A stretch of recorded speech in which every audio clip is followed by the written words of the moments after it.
आजम खान जी का बीएसपी में आने का जो सवाल है, इसको तो बेहतर आजम खान जी बता सकते हैं। लेकिन जहाँ तक उनके विषय पर उनका मिलना, और जैसे बीएसपी के आदरणीय बहन जी का भी बयान आया है, तो जो बयान है वो न्यायिक दृष्टिकोण से है कि किसी भी व्यक्ति के साथ जुल्म ज्यादती नहीं होनी चाहिए। तो जो जैसा कि अभी एक सुप्रीम कोर्ट ने भी कहा, एक मुकदमे में आदरणीय आजम खान साहब के मामले में उत्तर प्रदेश सरकार को ये कहा कि जैसे ही उनको जमानत मिलती है और रिहाई का परवाना जाने को तैयार होता है, वैसे ही दूसरा मुकदमा कैसे लग जाता है।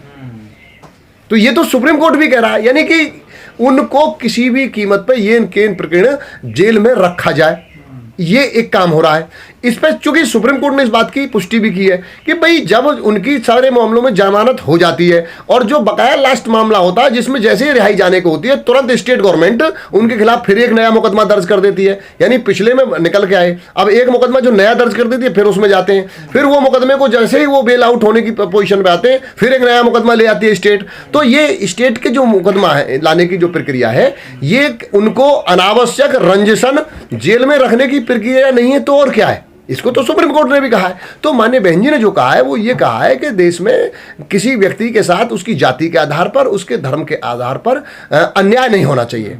यानी कि यहाँ पर जो न्याय है, न्याय प्रभावित नहीं होना चाहिए, व्यक्ति के साथ पूरी तरह से निष्पक्ष और ईमानदारी के साथ न्याय होना चाहिए। अब ये सुप्रीम कोर्ट ने कह दिया कि ये मामले में हम जमानत देते हैं और रिहाई होने को होती है, नया मामला आ जाता है।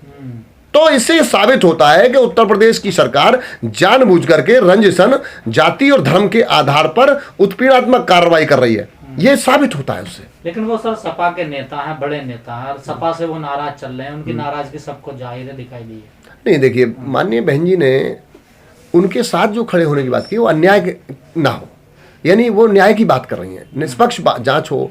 और किसी व्यक्ति को आपने रंजिशन इस तरह से जो रखा है, इस पे बहन जी ने कहा है। अब रही बात सपा से नाराजगी होना ना होना, ये तो अब देखिए उनका अंदर का मामला है। अगर आजम खान आएंगे बीएसपी में तो फायदा होगा बीएसपी। देखिए बहुजन समाज पार्टी सर्व समाज की पार्टी है और यहाँ सभी लोगों का आदर सम्मान होता है। चाहे वो आजम खान जी आए तो उनका वो बहन जी डिसीजन लेंगे, बहन जी को लेना उनको। नहीं, वही तो कहा जा रहा, बहन जी की नजर 2024 के चुनाव पर है, वो मुस्लिम और दलित को एक साथ लाना चाहते हैं। नहीं, देखिए जो माननीय बहन जी ने अभी पीछे कहा था 11 मार्च को कि हम जो अपनी रणनीति में बदलाव करेंगे, तो बहन जी अपने जो नई रणनीति के हिसाब से जो काम करेंगे, जो बहन जी करेंगे वो तो बहन जी को करना है। लेकिन उनके जैसे अभी समाजवादी से उनकी तलखी होना, बीएसपी में आना, तो ये तो भविष्य के गर्त में, अगर वो तो उनको तय करना है उनको सपा में मतलब रहना है या उनको सपा में नहीं रहना है। ये तो या जो उनके साथ न्याय के लिए उनके साथ खड़ा है उनको उनके साथ देखना, तो उनको देखना चाहिए। आजम खान के आने से बीएसपी में आपको नहीं लगता समीकरण पूरे चेंज हो जाएंगे 2024 के चुनाव? हाँ, आजम खान जी देखिए जमीनी स्तर के लीडर हैं, पुराने पूरा उनका, और उन्होंने उसमें रामपुर में वो समाज के काम भी, जैसा कि हम लोग मीडिया के माध्यम से उनके यूनिवर्सिटी बनाना, ये सारी काम किए हैं। और हमेशा लगातार 8 बार वो विधायक भी रहे हैं, लोकसभा भी गए हैं, और अभी भी विषम परिस्थितियों में भी वो चुनाव जीत करके गए हैं। तो जमीनी स्तर के नेता, यदि अगर वो बहुजन समाज पार्टी में जाने के बारे में विचार करेंगे तो उनका एक राजनीतिक अच्छा निर्णय होगा, तो उससे फायदा ही होगा। सर जैसे आपने अभी कहा कि बीजेपी ने तैयारी कर दी 2024 की, आप लोगों को क्या तैयारी चल रही है बीएसपी की 2024? देखिए बहुजन समाज पार्टी की जो तैयारी है, सबसे पहला काम है जो सरकार का जो रास्ता है वो चुनाव जीत करके यानी जाना। तो चुनाव कैसे जीता जाता है?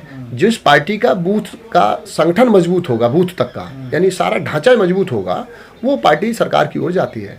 तो सबसे पहला काम बीएसपी का चल रहा है कि बहुजन समाज पार्टी का जो संगठन है, प्रदेश से लेकर के बूथ तक को, पहले संगठन को मजबूत करने का काम, संगठन को दुरुस्त करने का काम, पहला काम चल रहा है। तो उस पर काम हमारे यहाँ लगातार चल रहा है। पिछले काफ़ी, जैसे ही चुनाव हुए हैं उसके बाद 27 मार्च को जो माननीय बहन जी ने जो निर्देश दिए हैं संगठन बनाने का, जो जिला कमेटी, विधानसभा कमेटी, सेक्टर कमेटी, तो उस पर लगातार काम हमारी पार्टी के लोग कर रहे हैं, तैयारी चल रही है। हाँ, पहले संगठन बनाने का काम, संगठन जब तैयार हो जाएगा, ढांचा तैयार हो जाएगा, फिर कार्यकर्ताओं को प्रशिक्षित किया जाएगा, वैचारिक रूप से कार्यकर्ताओं को तैयार किया जाएगा, फिर समाज को वैचारिक रूप से तैयार किया जाएगा, सही गलत को बताया जाएगा लोगों को, तो सही क्या है गलत क्या है, जो सरकार मौजूदा चल रही है उसकी से जो अहित हो रहा है, जो महंगाई से, बेरोजगारी से जो लोगों का अहित हो रहा है, इस सब पे जो जमीनी स्तर पे हमारे जो सब लोग जब संगठन तैयार हो जाएगा तो गांव-गांव, मोहल्ले जाकर के इसको बात को तो लोगों को उम्मीद की जाए 2024 में कोई गठबंधन की बीएसपी करेगी? देखिए, ये जो गठबंधन वाला जो सवाल है, ये जो सवाल है इसका तो उत्तर माननीय बहन जी को देना है नंबर एक बार। हम तो बहुजन समाज पार्टी के कार्यकर्ता हैं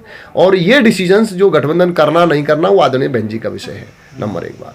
और बहुजन समाज पार्टी इतनी मजबूत और सांगठनिक रूप से है, वो भले ही अब कमजोर हुई है, कि बहुजन समाज पार्टी ने अपने बलबूते पर एक लोकसभा नहीं, पीछे लोकसभा में 22 जो सीटें गई हैं अपने बलबूते चुनाव लड़ करके गई हैं। 22-24 मेंबर पार्लियामेंट उत्तर प्रदेश से गए हैं, तो अपने बलबूते गए हैं वो। तो बीएसपी इतनी वो नहीं है, बीएसपी का संगठन में जो कमी है उसको दूर करेंगे।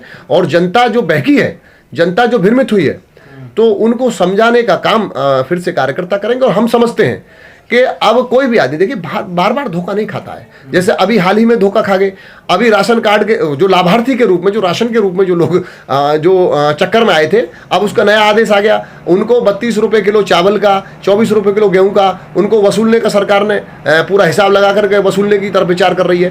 तो ये जो लोग हैं, जो लोग बार बार जो गलती से जो बहकावे में आ गए या लालच में आ गए, अब वो विचार करेंगे। अब उनके राशन कार्ड खत्म हो गए, उनके, देखिए, टीवी एक बड़ी छोटी सी मनोरंजन का साधन है, आदमी घर में रखता है। कौन घर ऐसा होगा जो आज के ज़माने में टीवी ना हो?